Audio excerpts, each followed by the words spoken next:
Hello, Blue Jays fans, and welcome to the 290th episode of the Jays from the Couch radio podcast brought to you by jaysfromthecouch.com.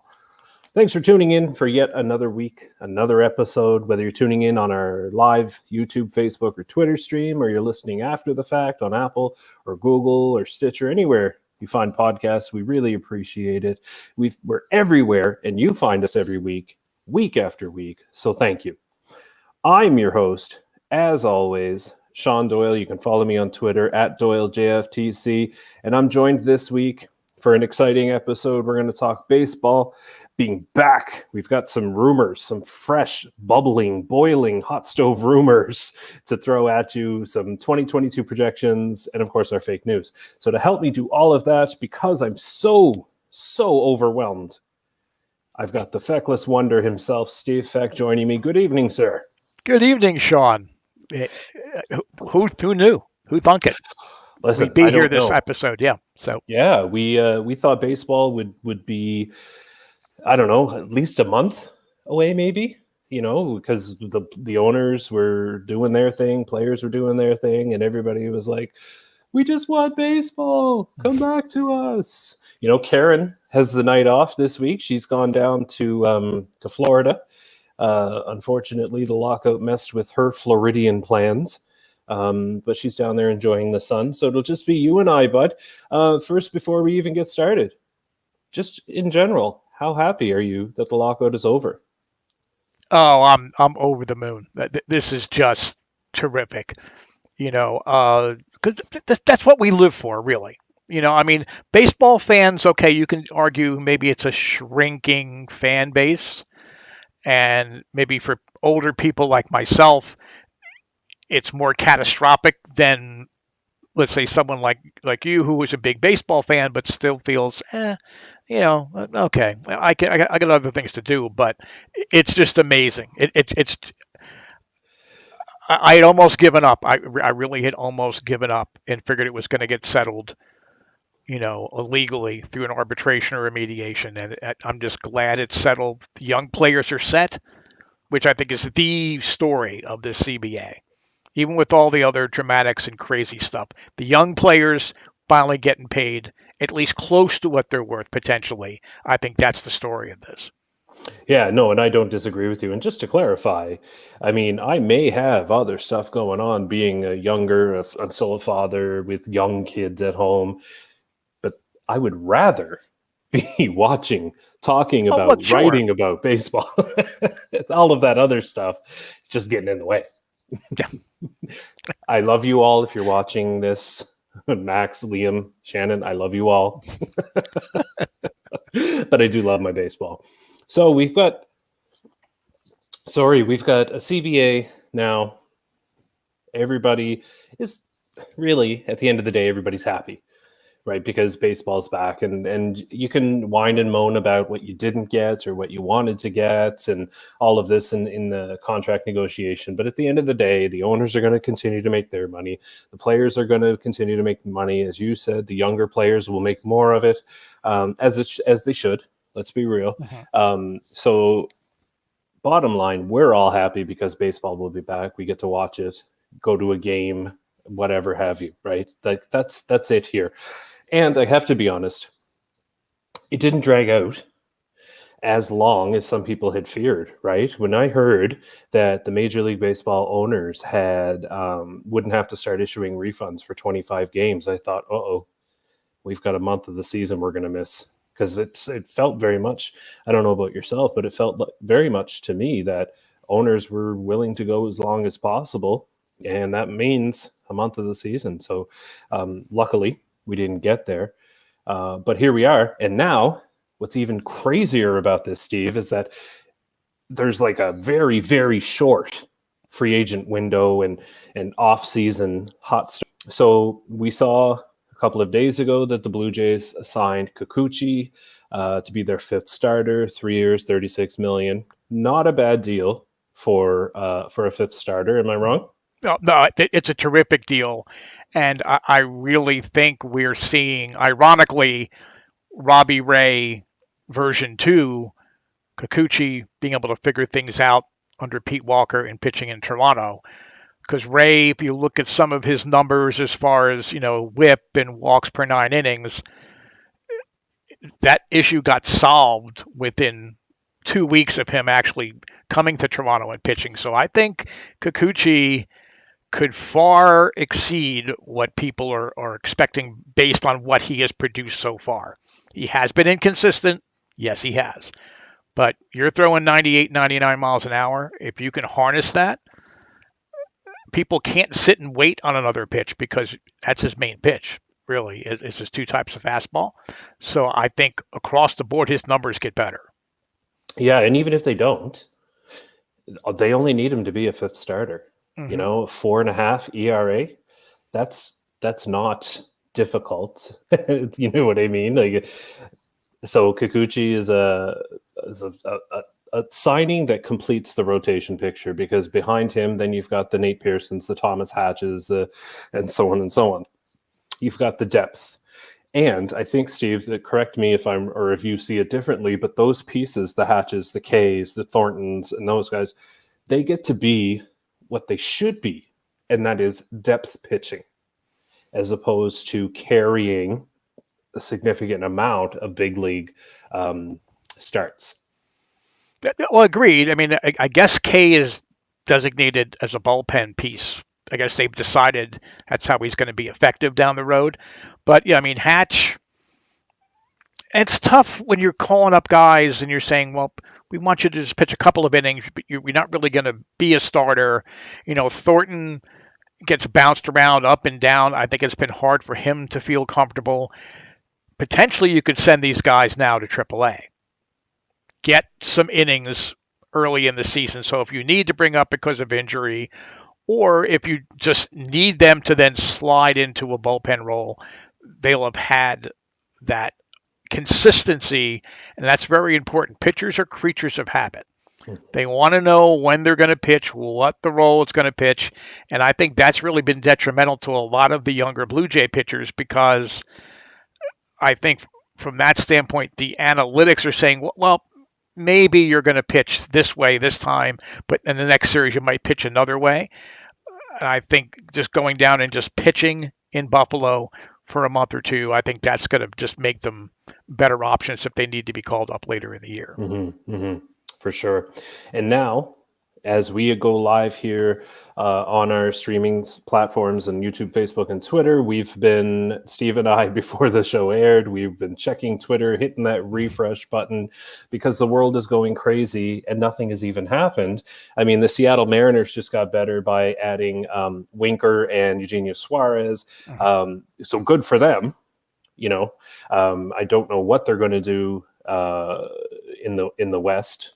That whole division right now seems really wonky, and I can't even begin to talk about what the Reds are doing.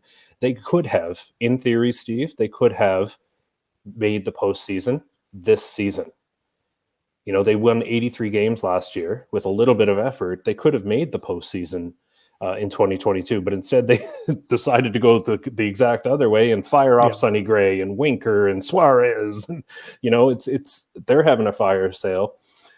Things are going nuts. And Matt Sweeby is joining us at home on YouTube. Thank you for joining in, Matt. As always, he says, evening, chaps. Evening to you too, sir. But now, let's bring it back into Toronto. Everybody's, when we said there's going to be a free agent frenzy, that's not an exaggeration. No. It's going crazy. And Twitter right now is on fire. And I realize that we're recording this live. So if anything happens, as soon as we turn off the broadcast, which is how it usually happens. Yeah, of course. We'll just take all the credit, right? We made it happen because we did the show. And what I'm talking about, Twitter's going crazy because Freddie Freeman to the Blue Jays will not go away. It continues with Carlos Baerga on his Instagram account. And what's really funny is that Lourdes Gurriel Jr. commented with the shh emoji. And somebody else found out that Vlad Jr. Has his Instagram profile as Blue Jays third base, which means he probably didn't change it from when he first got Instagram. But Steve, the world is going crazy right now what are your thoughts as of right now with this Freddie Freeman looking like the Toronto Blue Jays are a real legit destination for him? Until Carlos Baerga put out his little Instagram message, I was very skeptical. I thought he was going to go to LA, either the Dodgers or the Angels, because he has that connection with the new GM in Anaheim, in Perry Minasian, because Minasian worked under AA. So, and they apparently had a pretty good relationship. So that wouldn't surprise me. It wouldn't be the Dodgers per se, him going to the Angels. But Carlos Baerga, he broke Marcus Semien. He has broken numerous stories that other outlets didn't have. It's one thing to have JP Morosi, making like a rumor snowball and throwing it and see if it sticks on the wall, because he's infamous for that. But Carlos Baerga, who's been relatively quiet, all through this.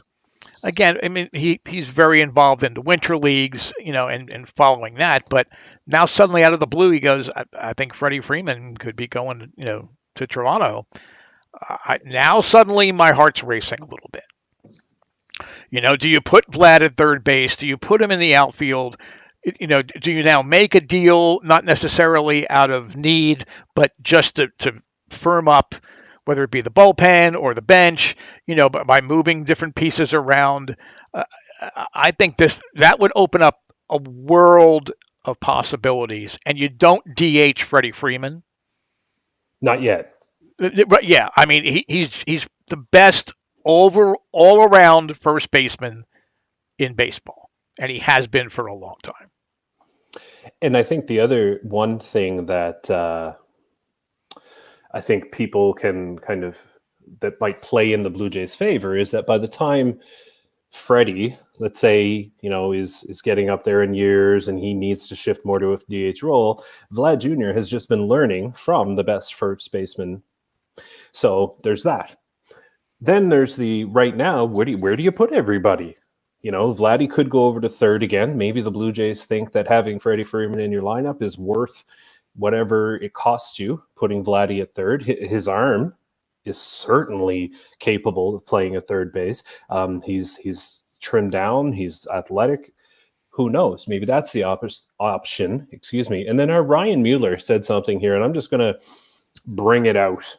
And Ryan can kill me later for it. But he has an idea here that what if Vladdy is the occasional third baseman, and I'm reading it here, so that Vladdy and Freddie Freeman share first base and DH while Vladdy plays third, so that you're using three spots for the two guys, so give Freddie a DH day, Vladdy goes to first. Both of them are on the field, Vladdy's at third. It's an interesting, and then of course you've got Santiago Espinal as a late inning replacement. It's a good problem to have, and I think for me what this screams is maybe, just maybe, the Toronto Blue Jays want as much talent on their roster as they can get. And the other thing, if one more person says cheap and Rogers in the same sentence, Steve, I swear to you, this will no longer be a family show.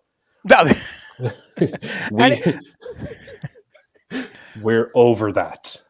Right. Historically, and Rogers hasn't always owned the Blue Jays, but historically, when money needed to be spent, it obviously was there. Now, you could argue in the Gordash beginning of J.P. Ricciardi era, the faucet wasn't completely off, but it was just dripping maybe.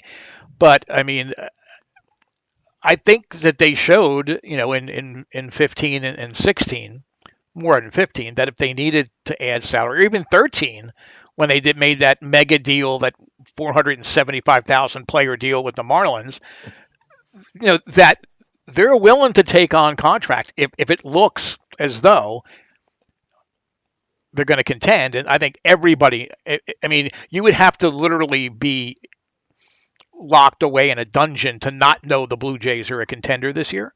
So the money is there. People really need to take a deep breath.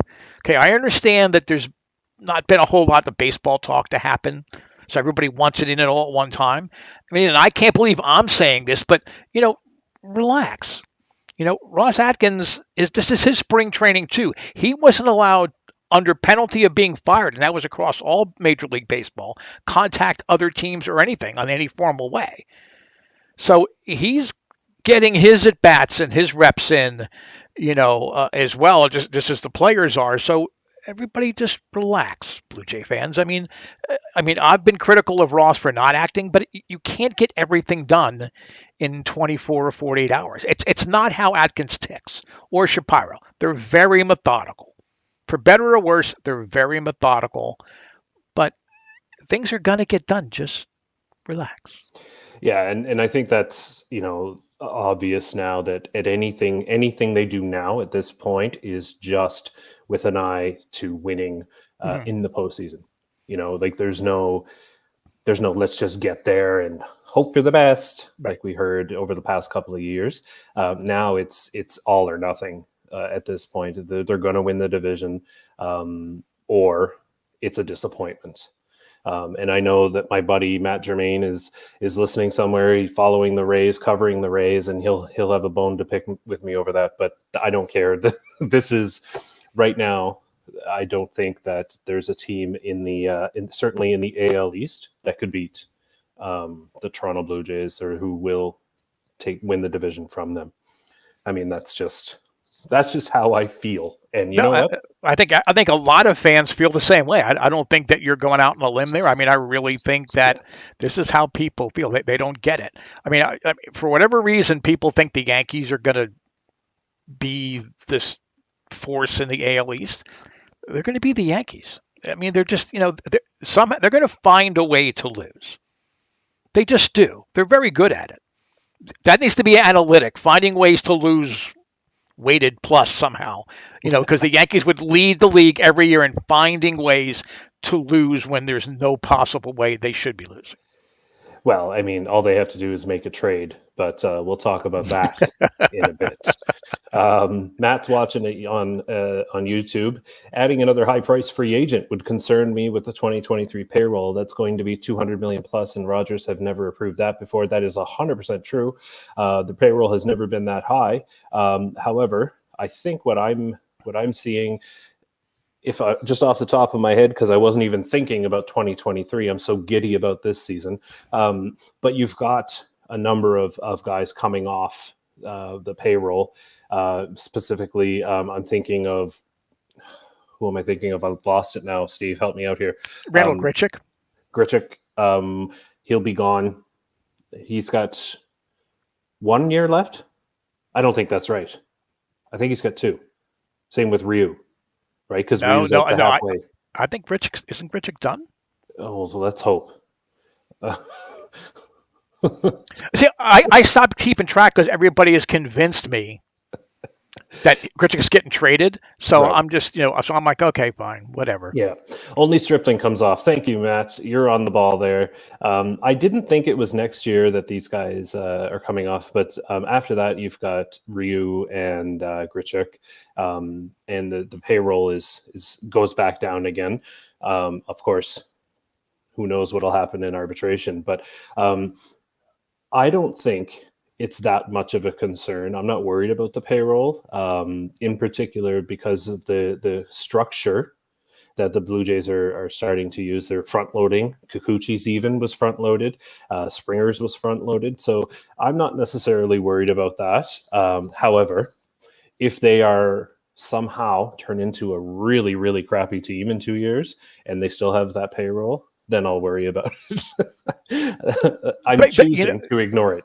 Right, but at least they tried to get there. Yeah. And on paper and all projections would point to them, they're doing the right thing. Oh, plus, sure. You have to, Matt, think about the deeper you go into the playoffs, the more money you're bringing into the coffers. Not just from national revenues, but even local revenues. You're adding to the coffers. You're adding to the gate. So I would think it almost balances out a little bit. And if you have any questions or comments during our live show, send them on in, just like Matt's doing. follow Matt. He makes good choices.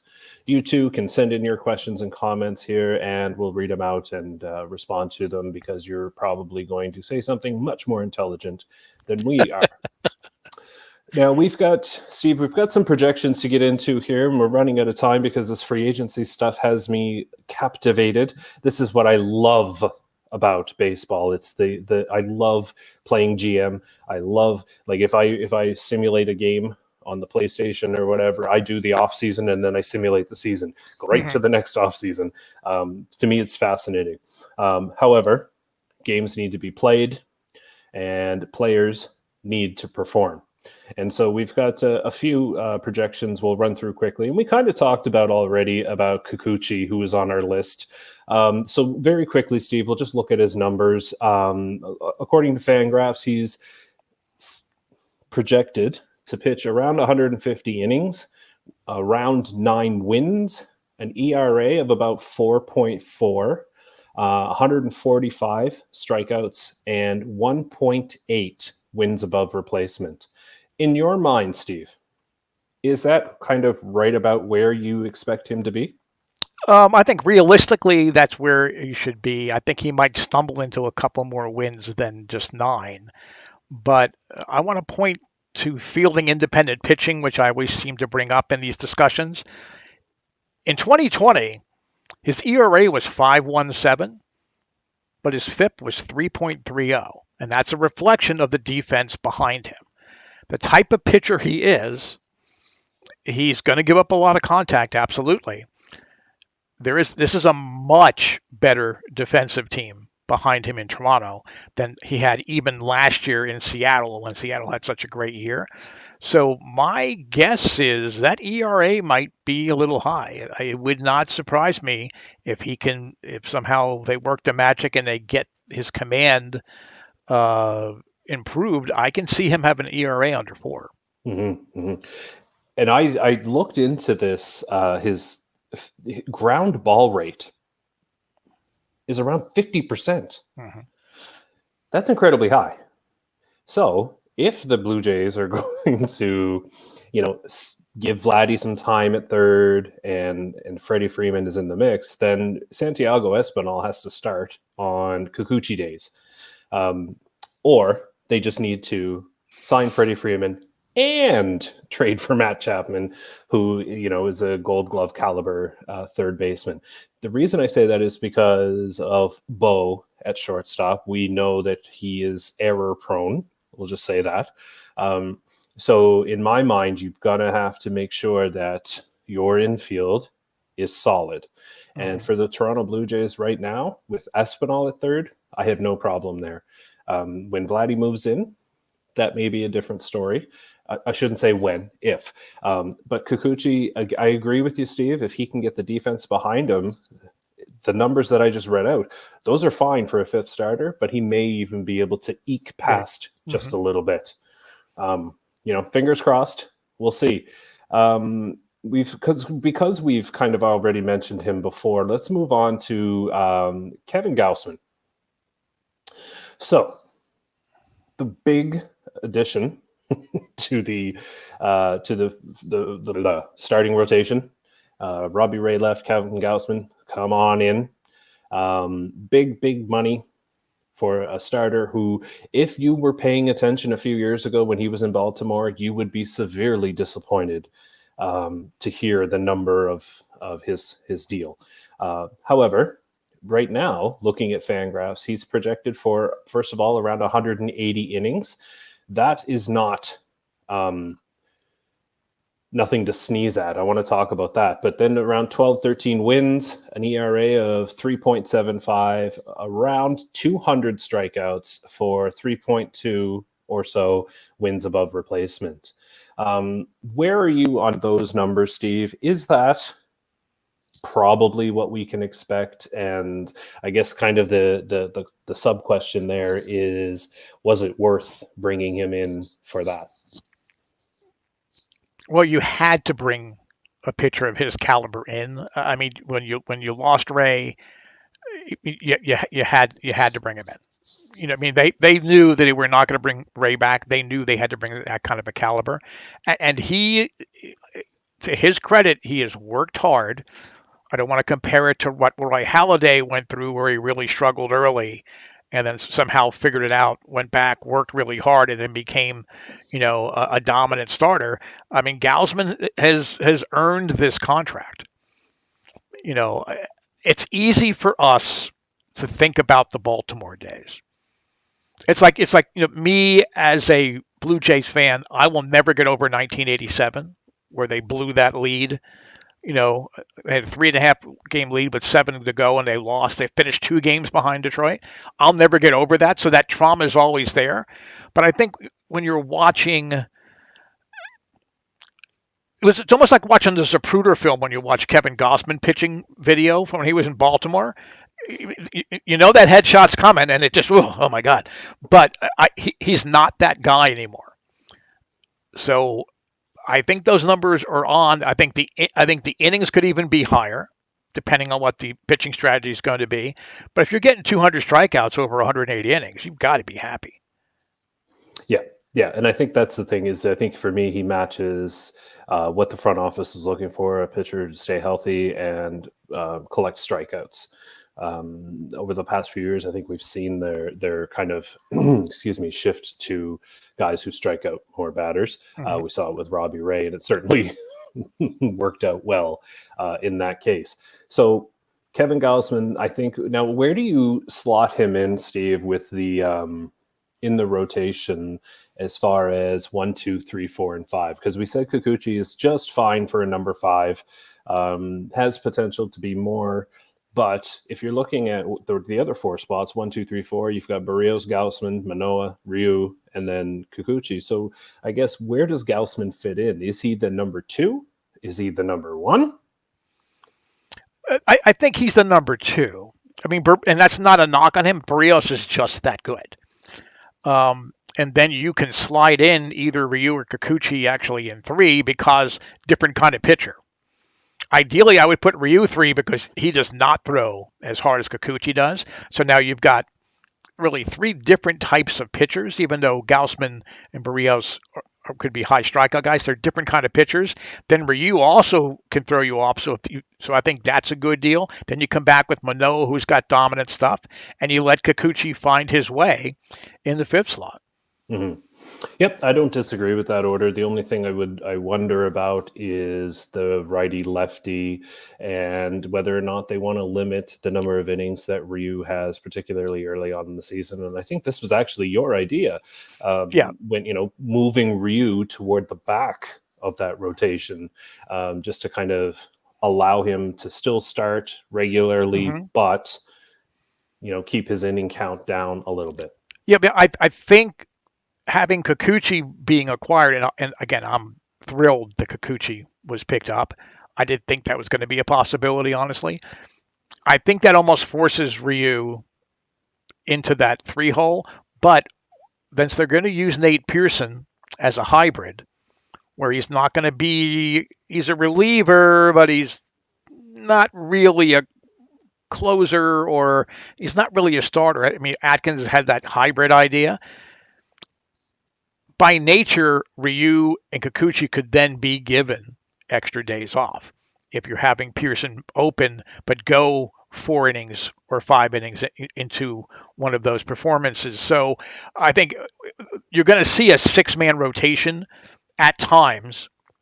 I've really warmed up to that idea, and I think that would then allow, especially early in the year, Ryu and Kikuchi to, maybe you can convince Kikuchi, look, let's not throw every pitch 98, 99. Let's, adjust our approach. Let's hold a little bit back every once in a while. I think that would then allow them to get the rest they wanted for you and Kikuchi. Kikuchi's, I don't think, is going to be an every 5th day multi-inning guy. He's going to be more like Ryu. So I think now the idea of hiding Ryu at the bottom of the rotation until the All-Star break and then give him more opportunities, I'm not sure that's going to be able to happen unless they would pitch Pearson on a regular basis as an extended opener and give Ryu and Kikuchi the days off. Not every Right. turn through, but maybe every second or third turn through, they get an extra day by Right. having Pearson pitch the extended innings. Nice. I don't mind that at all. It'll be interesting to see what they do with Nate Pearson. Matt says he would love for Manoah to be the fourth starter, so he gets the Yankees home opener in his first start, and then he could drill one at Josh Donaldson, and not. Let's be clear, not because I have an issue with Josh Donaldson. I'm sure Josh Donaldson, the person, is not somebody I would, get along with if we were out having a beer or whatever. In fact, he would probably smash one over my head. But that's a whole other issue. But you'll see why when we get to our fake news segment here. One last projection, Steve, and I want to get to Vlad Jr. I thought, you know what, it's about time. Let's throw some Vladdy talk out here because, first of all, his 2021 season was a monstrous. The only player who could beat him for a most valuable player award was somebody who could also pitch. Right. Like, think about this. That the only person who could have beaten him was somebody who had to do double duty. Anyway, his projections, I kid you not, are just as monstrous. Projected at 45 home runs, a weighted runs created plus of 160, 300 batting average-ish, around a 390 on-base percentage, 585 slugging for around 975 OPS. One predictor had him at over 1,000 OPS and almost 6 wins above replacement. If you look at that, Steve, it looks like, for some reason, my head is telling me, no, those might be a little shy, a little conservative for the young adult son that plays for the Toronto Blue Jays. But what are your thoughts on those numbers? Well, I guess you could say regression is bound to happen after the year he had last year, but I think the batting average is low. I think I noticed they projected the F4 as 5. I think it was 5.9. Wasn't he like an 8.9? Again, I go by B-WAR. I don't go by F4 all the time, but I think he was an 8.9. So he's going to make a 3-win regression. I mean, I understand that they do it over a 3-year period, and last year was his only really dominant year when they do zips. But I think, if anything, that's the low bar that you can pencil in, and if you get that, that's awesome. But my guess is he's going to have a much better year. I mean, 45 homers is about right. But as far as the other numbers, I think you're going to see significant improvement. Right. And then I want to talk about runs created real quick. Runs created per 27 outs, which doesn't factor in ballpark or error or anything. They're saying that if the lineup had 8 guys that performed like Vladimir Guerrero Jr. would, the Blue Jays would score 8.9 runs per 27 outs or per game if everybody performed at the level of Vladimir Guerrero Jr. That's pretty amazing when you look at it that way. Yeah, no, it absolutely is. And I just, while you were talking there, I just pulled up Fangraphs, Vladdy's Fangraphs page, and he was at 6.7 wins above replacement last year. Some places expecting a full win regression, and I just don't see that happening. I think that sounds ridiculous, even though a full win below that, it's 5.7. That's still pretty darn good. That's Marcus Semien, Bo Bichette kind of territory. So I think, yes, you would like that. But I think because it was his breakout season, it feels like there's still some improvement to be made. And if that's the case, look the hell out. It's going to be so much fun. I'm just beside myself thinking about where Vladdy could go if this is the floor, right? Like, just insane. But we could go on and on and on. At the end of the day, I think you're right. I think Vladdy's projections are a little conservative, but it's hard to imagine projections that are higher than that for anybody. You know what I mean? It's Yeah. just, it sounds kind of silly when you think about it. But we'll see how Vladdy goes. Obviously, we'll be talking about that all season, and who knows, he may be a third baseman. And I keep checking Twitter and all of that stuff. But let me see. There's one thing. Michael Kay has twice said on his radio show this hour that he's hearing Freddie Freeman to Toronto. John Morosi is saying that there's I don't know, steam there. It's coming. That's the kiss of death, though. Well, you know, like everybody wants something so badly now. We're all worked up and we're all excited that we'll be willing to believe anybody, like anybody. So buckle up, ladies and gentlemen, because you never know how this is going to go. And speaking of Twitter, before we get into our fake news, Steve, why don't you let everybody know how they can follow you and all that stuff and what's coming up on the On Feck Circle? Sure. You can follow me at Feckless Wonder.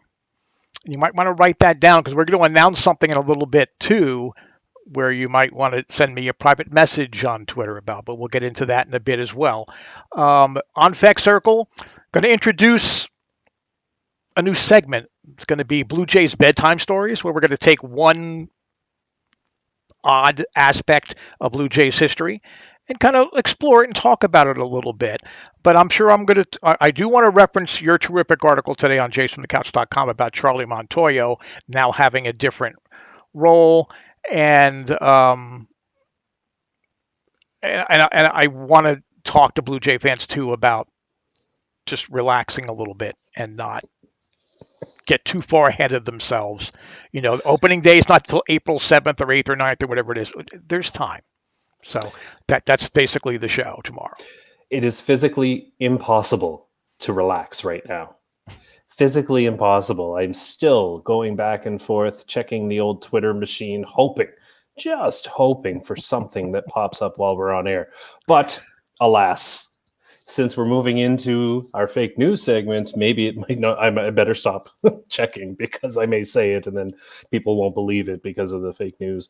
Anyway, here we go. Once again, Jays from the Couch proudly presents fake Blue Jays news. Steve, over to you. Thank you, Shaun. Now, a lot of us have been distracted not only by the CBA, but what's been going on in Europe and in the Ukraine. And at a hastily called press conference this morning, Rogers Communications Chairman Edward Rogers announced sanctions against Russia to be imposed by the Toronto Blue Jays organization. Russian aggression against Ukraine and the humanitarian crisis it created in Europe cannot go unpunished, declared Rogers. The Toronto Blue Jays today announced the following sanctions against Russia to encourage a cease to all hostilities. Russian vodka, caviar, and Stroganino will no longer be served in the executive offices and luxury suites at the Rogers Center. Ukrainian citizens and soldiers are bravely sacrificing for their sovereignty. We as Canadians must be willing to share in their hardships. But Rogers' next sanctions announcement brought a surprise press corps to an eerie hush. The most significant sanction being imposed by the Blue Jays is the suspension of the signing of Russian baseball players until further notice, as well as the immediate placement of current Russian players in our organization on unpaid leave. Sadly, this includes our young superstar, Vladimir Guerrero Jr. Our Jays from the Couch correspondent immediately corrected Rogers, pointing out that Guerrero was actually born in Quebec, and Rogers seemed puzzled. Why would they name their child Vladimir? Team president Mark Shapiro quickly called an end to the press conference, escorting a befuddled Rogers away from the podium, telling him that his sister had just called an emergency board meeting for Rogers Communications and his presence was needed elsewhere. But when Shapiro returned to the podium, he announced that the Blue Jays would partner with Google Play Store to sponsor the small uniform patches approved as part of the new CBA. There will be a variety of popular Android games featured on home jerseys, and the team will sport classic Hangman game patches and opponent colors and logo letters on the road grays. Shapiro also announced that all current and future Scott Boras clients will wear Who Wants to Be a Millionaire patches, and manager Charlie Montoyo and the coaching staff will sport Last Shelter Survival patches. And it's International Pie Day today. Not apple or pizza pies, but a celebration of the infinitesimal mathematical value of 3.14159, so on, so on, so on. Pizza Nova announced today that they will pay any Blue Jays hurler who pitches at least 100 innings and finishes this season with an ERA of exactly 3.14, $314,159 bonus. And that created quite a stir down in Dunedin, but second-year starter Alek Manoah told his teammates, "Don't hurt yourself, boys. That bonus is mine." Over to you, Shaun. Because it's certainly not going to Hyunjin Ryu. He won't qualify because of innings. Poor guy. Anyway. So, in other fake news, the New York Yankees have landed former Blue Jay Josh Donaldson and Isaiah Kiner-Falefa, well, I messed up his name, from the Minnesota Twins, who just acquired him from the Texas Rangers. And the reported deal is the Yankees are sending Gio Urshela and Gary Sanchez, who they were going to cut anyway. Fans, Blue Jays fans certainly will recall that this is just one in a long list of trades the New York Yankees have made that look to be rather lopsided. You will recall that they got Giancarlo Stanton from the Miami Marlins for nobody. Nobody. And so, in response to the Yankee stipulation in Major League Baseball trades in their rule book, the Toronto Blue Jays are issuing a grievance, so to speak. They're petitioning the league to allow them to be included in that clause that allows them to trade for anybody they want and give up next to nothing. So, for example, Matt Chapman from the Oakland Athletics, the Toronto Blue Jays would like to send Troy Tulowitzki to the Oakland Athletics. They need a shortstop. See, there you go. And to sweeten the pot in a deal that will also land them a pitcher, they're willing to send over Ricky Romero. Sorry. Well, they're still paying Pat Henkin until 2025, so they could send. There you go, Pat Henkin. They'll throw in Pat Henkin. He can teach them stuff over there, go on about the Cy Young Awards, and all of that. Oh, man. Anyway, this has been Fake Blue Jays News, brought to you by jaysfromthecouch.com. Steve, I'm still fuming. Lionheart just jumped in. Sorry for being late. I will watch the whole stream. Lionheart, you never need to apologize. Absolutely.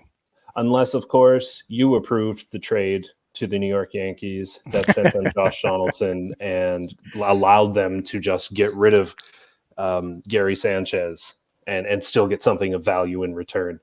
And I got to say, Steve, before we get out of here, why is it that I feel like I'm the only one who realizes what Gio Urshela actually is? He is not an everyday third baseman. And I know you disagree with me. I absolutely agree with you. But he's going to play short in Minnesota. And that's why they got him, so that they could keep their young kid Reyes at third, and they can have Polanco at second, where he belongs. And I think that solidifies. Gio Urshela, that's one of the biggest mistakes. It'll go down as one of the biggest mistakes that Atkins made. Letting him go. No, I disagree. I couldn't care less that he's gone. In fact, since we're on the Minnesota Twins and we're making silly trades, Byron Buxton for Randall Grichuk Jr. What am I saying? Randall Grichuk for Byron Buxton. Make it happen, because you can't have it look like the New York Yankees are getting everything for nothing, right? So they're probably saving salary too if they get Buxton. If you're going to sign that used extension, they're probably still saving money. I mean, they're paying it for more years, but everybody seems to be upset about how much, Grichuk's making. So, yeah, let's make the deal. Anyway, hopefully, I'm going to check one more time before we go off the air here. It doesn't look like there's a deal in place for Freddie Freeman. I don't know that it will happen. But when it does, we'll absolutely talk about it here. In fact, we may even talk about Freddie Freeman once more on our next episode, of course.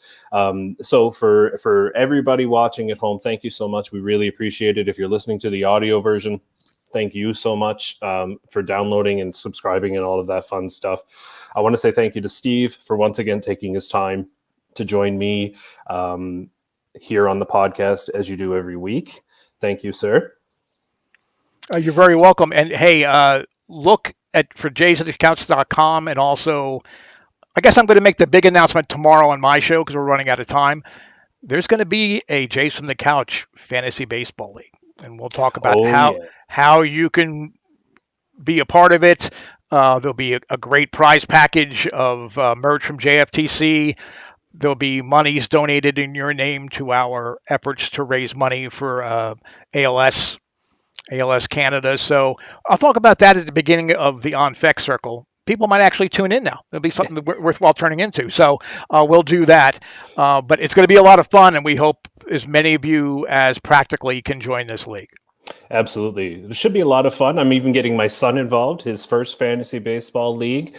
So this should be a lot of fun. So look for that. Tune into the On-Fec Circle Tuesday, 6 p.m. Eastern Time. That's tomorrow. And Steve will give you all the information you need. It should be a lot of fun. We'll keep some conversations going, build some relationships throughout the summer. It should be a lot of fun. So for Steve, for Freddie Freeman, why the hell not? This is Shaun Doyle. You can follow me on Twitter at Doyle JFtC. Follow Jays from Couch at Jays from Couch on Twitter. So thank you for everybody. Have a great night. And I messed up my tag at the end there, Steve. So I'm just going to say, if you see the ball, hit the ball. Have a good Unless night. you're Gary Sanchez. Right, then you can't anyway. Can't catch it either. All right. Have a good night, folks.